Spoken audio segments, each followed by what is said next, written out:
Thank you very much, sir. Well, so the appeals before the inquiry are to be resolved, we respectfully suggest, by following the course set by statute, namely that the determination must be made in accordance with the development plan unless material considerations indicate otherwise. It's agreed that policy EC4 forms part of the development plan and applies to these proposals. That policy reserves the land and buildings at Manston Airport, upon which the appealed proposals are located, for airside development. Development proposals within the reserved land require specific justification to demonstrate that an airside location is essential. It is not disputed that the appeal proposals for non-aviation business and commercial uses do not require an airside location and are therefore in conflict with policy EC4. Planning permission should therefore be refused for these proposals unless there are material considerations that indicate otherwise, and we suggest that no such material considerations exist. So policy EC4 attracts full weight in these appeals. It is a policy necessary to preserve the integrity of the airport as an airport and to protect it from non-essential development. In seeking to do so, it is fully consistent with national policy. So these opening submissions address the proper approach to EC4. But before turning to that, it's necessary to consider the background to these appeals. Manston has been an airfield since the Great War. The local plan suggests 1918, but it appears that farmland at Manston was used for emergency landings from about 1915, and by the end of 1916 there were 2 units stationed at the Admiralty Aerodrome at Manston. By the outbreak of World War II in 1939, Manston was still an all-grass airfield. The runway was built in the 1940s. At the time it was the longest and widest in southern England, built to assist the safe landing of badly damaged aircraft returning from Europe. Civilian use of the airfield seems to have begun in the 1950s, 1960s, and in 1962 a part of the airfield was separated from the remainder, known as the Civilian Enclave, in which a wide range of civilian operations were carried out. In 1998 the Ministry of Defence sold what was then RAF Manston to the Wiggins Group, and Manston Airport then came into being. The more recent history of Manston and its ownership is set out in the evidence of George Yerrell. It can be seen from Mr. Yerrell's evidence that there were specific reasons why past commercial endeavours of 2 previous owners at Manston Airport did not succeed. And more importantly, the evidence of Mr. Yerrell, Mr. Kane and Dr. Dixon demonstrates that these past failures do not preclude the commercial success of the airport in the future. Rather, that past endeavours were misplaced, wrongly focused and under-financed.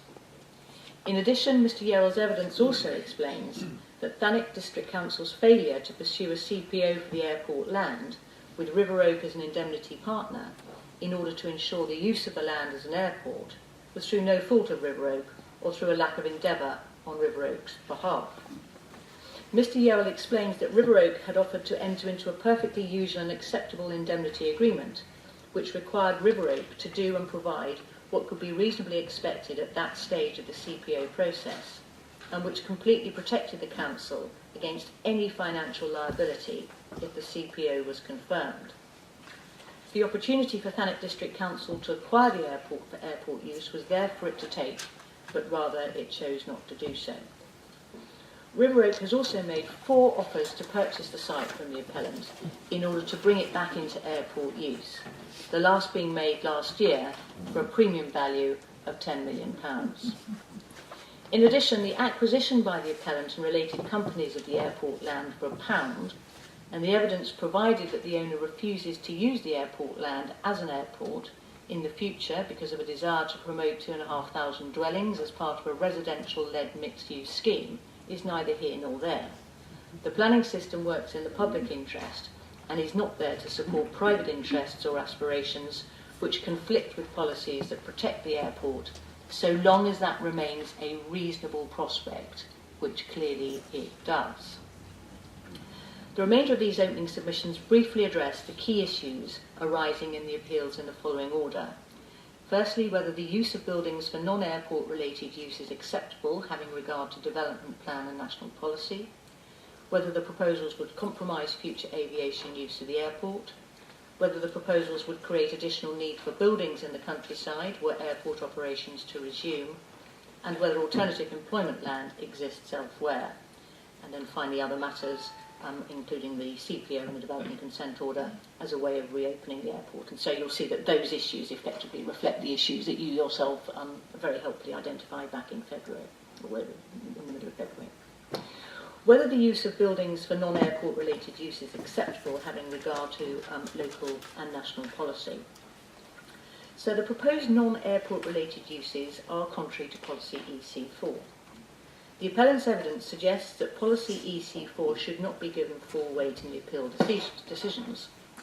Whilst Mr. Alston advances various arguments as to why reduced weight should be placed on EC4, the main issue is whether or not there is a reasonable prospect of the airport reopening within the next planned period to 2031. And that's the way Mr. Alston characterises his evidence.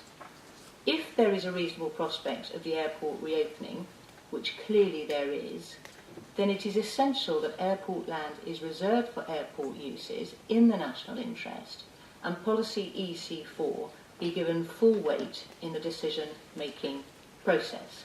And so if I can just break off here, you obviously have heard Mr. King's opening submissions, but in my submissions, sir, in characterising the issue as he does in paragraph 2, he misses the fundamental point that the key issue in this case, as set out by his witness, Mr. Alston, is whether or not there is a reasonable prospect that this airport can be used as an airport. And it would seem from certainly paragraph 8 of Mr. King's opening submission, and also from his indication that he has no questions for either Mr. Kane or Dr. Dixon, that clearly there is a concession by the appellants that there is a reasonable prospect that this airport can return to airport use. I agree with what he says in paragraph 13. It is not your function to reach a concluded view on whether the airport will return to airport use. Your function, sir, is to ask yourself the question whether there is, in the light of the evidence presented to you, and as a matter of planning judgment, a reasonable prospect that the airport can be used as an airport. And if the answer to that question is yes, and it seems that there is no dispute as to that, then policy EC4 attracts full weight, and these proposals should be refused.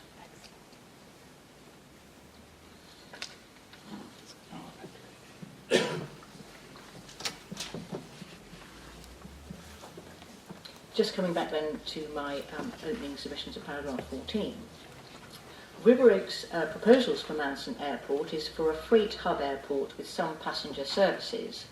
The focus is, and always has been, as far as River Oak is concerned, on freight. River Oaks' evidence provides an assessment of Manston's prospects as a freight-based airport and provides detailed empirical research data for a freight-based airport which underpins its business planning and detailed DCO work, and it seems that that evidence isn't disputed. In addition, River Oaks' sustained interest and considerable financial investment demonstrate that Manston Airport presents a very attractive, viable commercial proposition, as such a freight-based airport.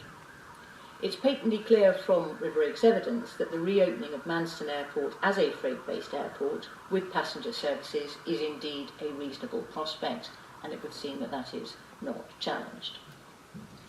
River Oaks' evidence explains why the Avius Solutions report produced for the Council and relied upon by the appellant, although, again, so you will note that Mr. Kane's evidence, which explains why that report is misconceived, is not challenged, and which suggests that the airport is not viable, is not a sound document. It is apparent that officers and in turn the Council accepted at face value the Avia Solutions report. Insofar as that report informed the Council's decision not to defend these appeals and to change its emerging local plan policy away from protecting the airport and in favour of its residential development, it was wrong to do so. The Avia Solutions report was and remains untested. Its authors do not come to this inquiry to defend it, and indeed no aviation expert comes forward at this inquiry to defend it. No doubt, and in due course, it will be tested through the emerging local plan process and found wanting. And so again, if I can just break off here just to deal with the Council's opening statement. So you will see from the way that Mr. Livingston sets out the Council's position that he does approach the matter in the way that we are suggesting it should be approached, by asking whether or not there is a reasonable prospect that this airport can be returned to airport use, and as a result of which that determines the weight to be attached to policy EC4. He relies upon the Avia Solutions report in order to say, well, there isn't a reasonable prospect, and therefore policy EC4 attracts little weight. We say, for the reasons that we've set out in our evidence, that is wrong. The Avia Solutions report is wrong. There is nobody here disputing that we are wrong to say that. And as a result of that, clearly there is a reasonable prospect and full weight attracts to EC4. But insofar as the approach is concerned, so we say the Council's approach in asking itself the question as to whether or not there is a reasonable prospect is the correct approach, unlike the appellants who are suggesting an entirely different approach, which we say is simply just wrong. So coming back now then, please, to the opening statement of paragraph 17, it is clear from Mr. Kane's, Dr. Dixon's and Mr. Yerrill's evidence that the Avia Solutions report is not a sound piece of work. It was compiled under time pressure. It ignored River Oaks' plans for a freight-based airport. It declined to consider or look at River Oaks' business plan. It failed to take into account the level of investment that River Oaks plans. It wrongly assumes that the airport would not be able to generate appreciably more freight activity than it did when it closed. That assumption is in direct conflict with the evidence of Mr. Kane and Dr. Dixon, who forecast that Manston Airport can attract between 222,000 to 230,000 tonnes of freight by 2030. It fails to properly consider published expert reports by Transport for London and York Aviation that conclude that by 2050 there will be a lack of capacity for between 33 to 45,000 air freight movements in the London airport system, even with additional runway capacity and all the lost trade and value that that represents. Indeed, the Transport for London report specifically recognises that 14,000 of those air freight movements can be accommodated at Manston Airport. Certainly as far as freight is concerned, the Avia Solutions report should not be relied upon, and nobody in front of this inquiry has called any expert evidence to support that. National aviation policy, which has largely been ignored in the appellant's evidence, is also important in this case. The aviation sector is a major contributor to the economy, whose growth the government supports. It supports £52 billion worth towards UK GDP, supplies nearly 1 million jobs, and provides tradable goods through the UK airport system worth £140 billion. The aviation policy framework notes that in the short to medium term, a key priority for the government is to make better use of existing runway capacity at all UK airports. As Ms Shembry's evidence explains, because there is a realistic prospect of Manston Airport reopening, and in applying national policy, it is clear that full weight must be afforded to EC4 in reserving airport land for airport uses and in seeking to protect the integrity of Manston Airport. Policy EC4 is wholly consistent with national policy. And therefore, so we say the only reasonable conclusion is that the use of buildings 1 to 4 for non-airport related use is contrary to the development plan and unacceptable having regard to local and national policy, which policy EC4 is consistent with. Therefore, whether the proposals would compromise future aviation use of the airport. So we say the proposals would compromise the future aviation use of the airport, and there are 5 general points to make. First, if planning permission was granted in respect of any one of the appeal proposals, the effect would be to undermine the policy protection afforded to the airport land. It should not be necessary in relation to the reserved land, the subject of EC4, to examine proposals for non-aviation use minutely in order to see whether they might be able to coexist, or whether, and if so, to what extent they might comprise aviation use. The inspector will note that in relation to Endeavour House at Stansted Airport, planning permission for a temporary use of one floor of a building was refused on the basis that granting permission would undermine the consistent application of Save Policy S4 of the Ussersfield local plan, which was the protective policy which applied at that airport. Secondly, use of the 4 appeal buildings as proposed in the appeals could not coexist with an operational Manston airport. The airport's master plan shows the intended use of the buildings, and that's explained in detail in Ms Shenbury's evidence. Thirdly, any non-aviation use of the appeal buildings has the potential to reduce the security of the airport, which is a matter of obvious concern to the Civil Aviation Authority, the Licensing Authority. Even a temporary period, and 3 years is sought in respect of Building 1, would go well beyond the likely date of a decision on the intended development consent order, and has the potential to cause delay in relation to CAA licensing. And just breaking off there again, in respect of the points that Mr King makes about effectively it's all right to allow change of use pending the DCO. Well, the DCO on the timetable is likely to be confirmed at the end of 2018.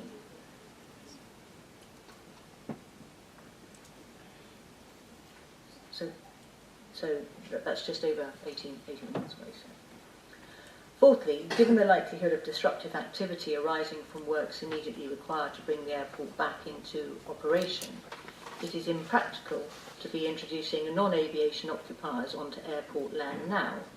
Again, introducing such uses give rise to the potential for delay to the reopening of the airport. And finally, the appellant's evidence points to the potential for a DCO to include provision for a compulsory purchase order, and suggests that if successful, compulsory acquisition of the airport site would enable vacant possession of the whole site to be secured, and that the reuse of some of the airfield buildings does not affect this position in any way.